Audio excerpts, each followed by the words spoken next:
Hello students, आज हम लोग ओम्स लॉ प्रूव करेंगे वीना इक्वेशन यूज करके।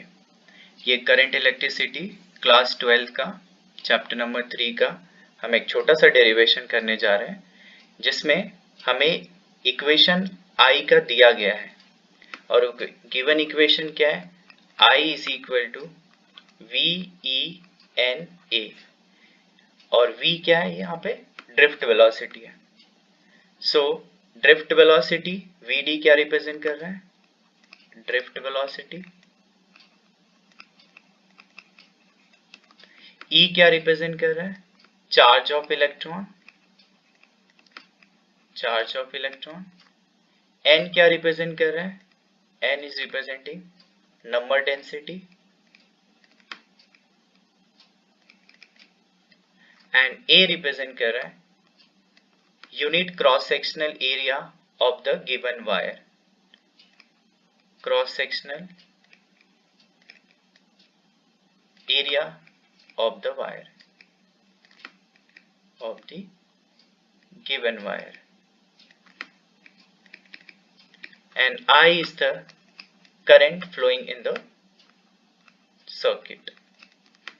Okay, so अभी हम एक छोटा सा डायग्राम के थ्रू इस एक्सप्रेशन को हम समझने का ट्राई करेंगे एंड साथ में ही हम ओम्स लॉ प्रूव करेंगे। Ohm's law that is V is equal to IR, that current is directly proportional to potential difference applied across the conductor, okay, in which जब भी हम proportional sign को हटाएंगे तो एक constant मिलेगा and that constant is resistance of the given conductor। तो अभी हम यहाँ पे एक छोटा सा डायग्राम देखेंगे। ये डायग्राम में एक कंडक्टर लिया गया है, इस कंडक्टर का हम लेंथ कंसिडर करेंगे L is the length of the conductor, A is the unit cross-sectional area, V is the potential difference applied across the conductor and ये हो गया आपका key। When switch is on, current starts flowing and the direction of current is from positive terminal of the battery to the negative terminal of the battery। तो इस potential difference की वजह से एक इलेक्ट्रिक फील्ड सेटअप होगा इस conductor के across and that electric field का direction will be from higher potential to lower potential. As a result जितने भी इलेक्ट्रॉन्स इस कंडक्टर के अंदर प्रेजेंट है वो सभी ड्रिफ्ट होंगे and it will start moving towards the positive terminal of the battery, that means opposite to the electric field. जितने भी इलेक्ट्रॉन्स है सब यूनिफॉर्म अलाइन हो जाएंगे वन डायरेक्शन में opposite to the electric field. Okay, तो as per the drift velocity expression हमें पता है drift velocity is equal to small E capital E tau upon M. अब ये क्या क्या कंपोनेंट यूज है, क्या क्या ये टर्म्स है, सभी हमें ट्राई करेंगे जानने के लिए। E क्या है, चार्ज ऑफ इलेक्ट्रॉन, जो कि वैल्यू है 1.6 इंटू 10⁻⁻19 कूलम।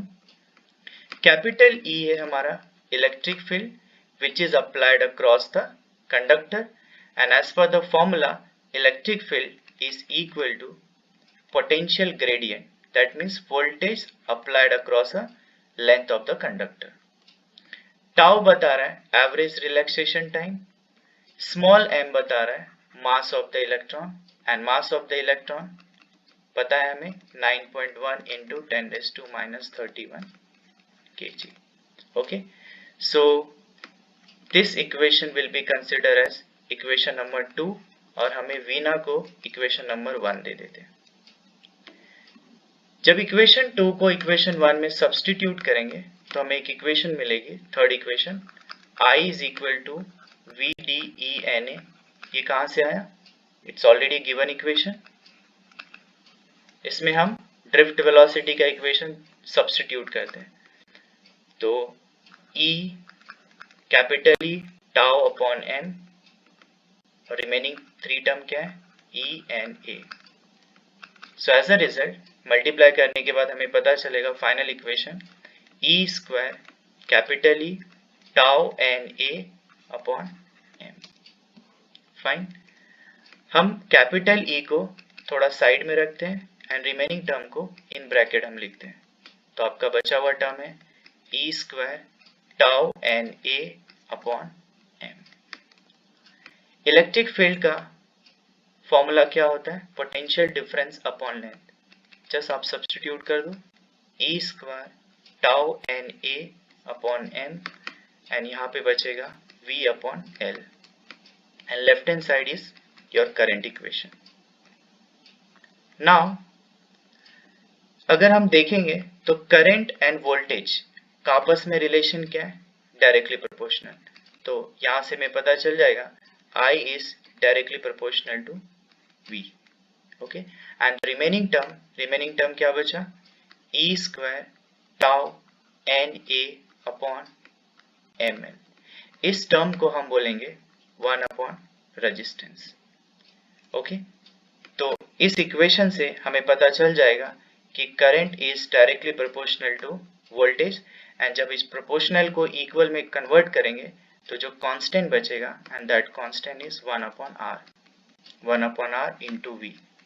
तो रीअरेंज द इक्वेशन, तो your final equation will be generated as v is equal to IR, and that is nothing but your Ohm's law. Now अभी Ohm's law तो हमें पता चल गया v is equal to IR, but हमें एक resistance का एक बहुत ही इंपॉर्टेंट इक्वेशन यहाँ पे हमने ऑब्टेन किया। इस इक्वेशन का यूज करके हम रेजिस्टिविटी टर्म को समझने का ट्राई करेंगे। नाउ रेजिस्टेंस का इक्वेशन आया 1 अपॉन आर, जो आपको कांस्टेंट मिला उसको हम वापस से लिख लेते हैं 1 upon R is equal to E square tau N A upon M L. अगर इस इक्वेशन को ध्यान से देखोगे तो आपको समझ में आएगा resistance of the given conductor is directly proportional to length of the conductor and it is inversely proportional to area of the conductor. तो इस इक्वेशन से हमें यह समझ में आए कि resistance of any conductor is directly proportional to length and inversely proportional to area. That means अगर कोई भी कंडक्टर का एरिया हम कांस्टेंट रख दें तो रेजिस्टेंस उसके लेंथ के डायरेक्टली प्रोपोर्शनल है। What does it mean? मतलब अगर लेंथ को हम डबल कर दें तो आपका रेजिस्टेंस भी डबल हो जाएगा। लेंथ को अगर हम हाफ से डिक्रीज कर दें तो आपका रेजिस्टेंस भी हाफ हो जाएगा। That is the meaning of directly proportional, but the condition is your cross sectional area should be kept constant. दूसरा रिलेशन हम ये देख रहे हैं कि रेजिस्टेंस जो है एरिया के इनवर्सली प्रोपोर्शनल है। What does it mean? That means अगर एरिया को हम बढ़ाएंगे तो आपका रेजिस्टेंस क्या होगा? कम होगा, या वाइस वर्सा, अगर हम उसको बढ़ा भी सकते हैं कम होगा, और कम किया तो हम रेजिस्टेंस बढ़ सकती है। जब इस प्रोपोर्शनैलिटी को इक्वल में हम कन्वर्ट करेंगे तो एक कांस्टेंट मिलेगी जिस कांस्टेंट को हम रो बोलेंगे, and that rho is consider as resistivity of the given wire. तो ये आपका हो गया equation of resistance in terms of resistivity. Okay, अगर हम resistivity को रीअरेंज करें तो आपका इक्वेशन होगा resistivity is equal to resistivity, आपका पहले R का इक्वेशन है रो L by A। यहाँ से अगर हम resistivity पता करें तो resistivity will be R A by L।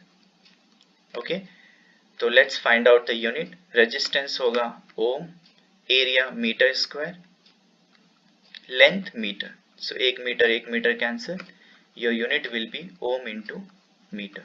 So resistivity is measured in ohm into meter.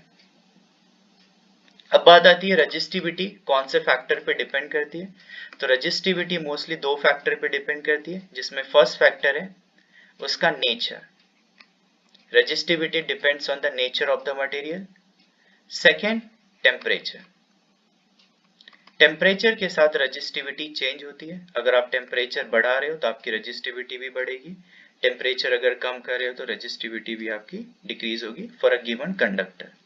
Okay, ये कंडक्टर के ही टर्म में इंक्रीज और डिक्रीज होती है, directly proportional. And if you talk about semiconductor, उसका नेचर थोड़ा सा अलग होता है। टेम्परेचर बढ़ने के साथ उसकी रेजिस्टिविटी डिक्रीज होती है इन टर्म्स ऑफ सेमीकंडक्टर। तो अगर हम कंडक्टर और सेमीकंडक्टर का ग्राफिकल मेथड देखेंगे तो हमें कुछ समझ में आएगा। अभी हम दो ग्राफ ड्रॉ करके समझने का ट्राई करते हैं। The first graph is resistivity versus temperature and second graph is resistivity temperature, but first is representation of conductor and second is a representation of semiconductor। ठीक है, तो as I said कि जब हम टेम्परेचर बढ़ाएंगे तो आपकी रेजिस्टिविटी क्या होगी, बढ़ेगी। तो it is like a directly proportional, but ये ग्राफ एक्सपोनेंशियली इंक्रीजिंग दिखेगी एंड यहाँ पे एक्सपोनेंशियली decreasing graph दिखेगी। So this is the nature of conductor and semiconductor when we draw a graph of resistivity versus temperature. Resistivity versus temperature. Okay, hope you have understood the equation of Ohm's law using Veena. Okay, chalo, thank you so much.